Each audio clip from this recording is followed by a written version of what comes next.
In the last video, we presented the charging curves of the Lucid Dream Edition and the Rivian R1T with the large battery pack.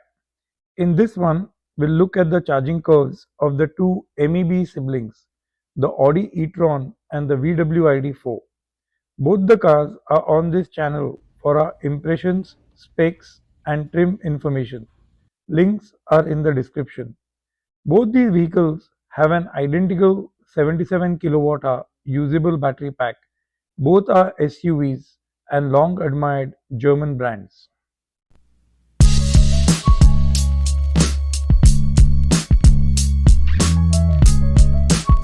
The VW ID.4 has an EP rated range of 250 miles for the first edition it released in the US and a range of roughly 208 to 209 miles for its base trim.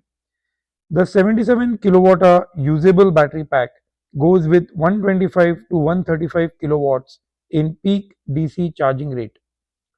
At 5 minutes, the VW ID.4 was receiving 127 kilowatts of power, which is in line of its 125 to 135 kilowatts peak DC charging rate.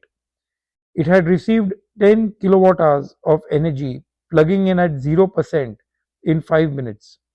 The ID.4 maintained the 124 kilowatts power till about 30% in state of charge, after which it begins its long and gradual decline to reach the mid-60s in kilowatts at 80% state of charge, following which it simply dropped to 38 kilowatts by the time it got to 90% state of charge when it was plugged out.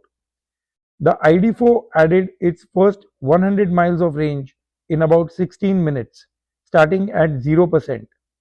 On our defined yardsticks, the ID.4 went from 10 to 50% in 16 minutes as well, adding 100 miles of range, 20 to 80% in 32 minutes, adding 150 miles of range, and 5 to 90% in 48 minutes, adding about 212 miles of range. This session was at 0 to 90% when the car was plugged out, as you can see in the chart. And quite honestly, most users would not want to stay charging at those high levels of state of charge, as that's when the power drops dramatically, increasing the required time. As said earlier, that's also expensive in places where charging is priced by time. The VW ID.4 was drawing 64 kilowatts at 70% state of charge, which is one of our yardsticks to check for, which is neither great nor very poor, keeping in mind the size of the battery pack. The power nearly halved from 80 to 90% in the charging session, showing a drastic drop. The Q4 sees a spike almost instantly, reaching roughly 140 kilowatts at 30% state of charge. But quite unlike the Q8, the curve drops thereafter and is at 90 kilowatts at about 45% state of charge. So where it had received almost 33 kilowatt hours of energy in the first 15 minutes to start, the next 33 kilowatt hours takes it another 25 minutes. That's disappointing.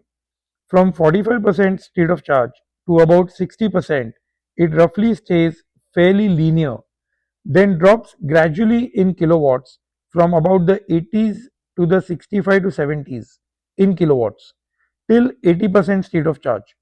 Thereafter, it simply drops down to the 20s and 30s, but is still receiving 28 kilowatts at 100% when plugged out. It performed poorly around the 35-minute mark when it lost its momentum.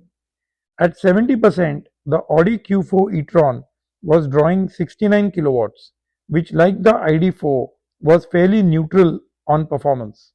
Not great, but not very poor. It took a full 64 minutes to reach 100%, which, like said often, is not what a user would look at on a road trip.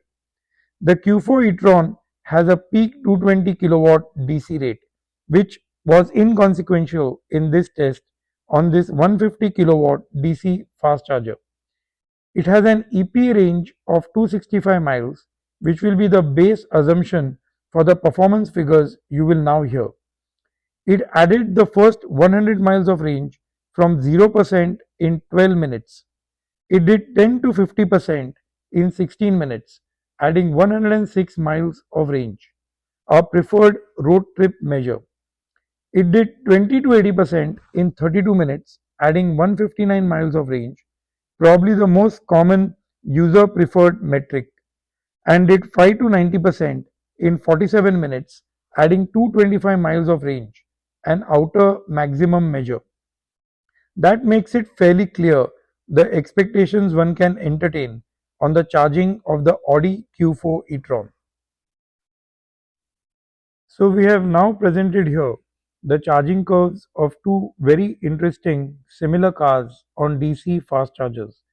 This is all that the users need to commonly understand on DC fast charging of electric vehicles. Keep the usual things in mind. The idea is never to charge to 100% on a road trip, as most batteries slow down the rate at the top of the pack. The idea is always to charge at low states and charge enough to reach the next charger. DC fast charging is ideally only recommended on road trips when time is at a premium in waiting. The key is a charging curve that's flat and delivers high power for longer in the session, reducing the time taken to charge. We will continue to build and present charging curves of other electric vehicles, which we believe complement the impressions and specs we present in other videos.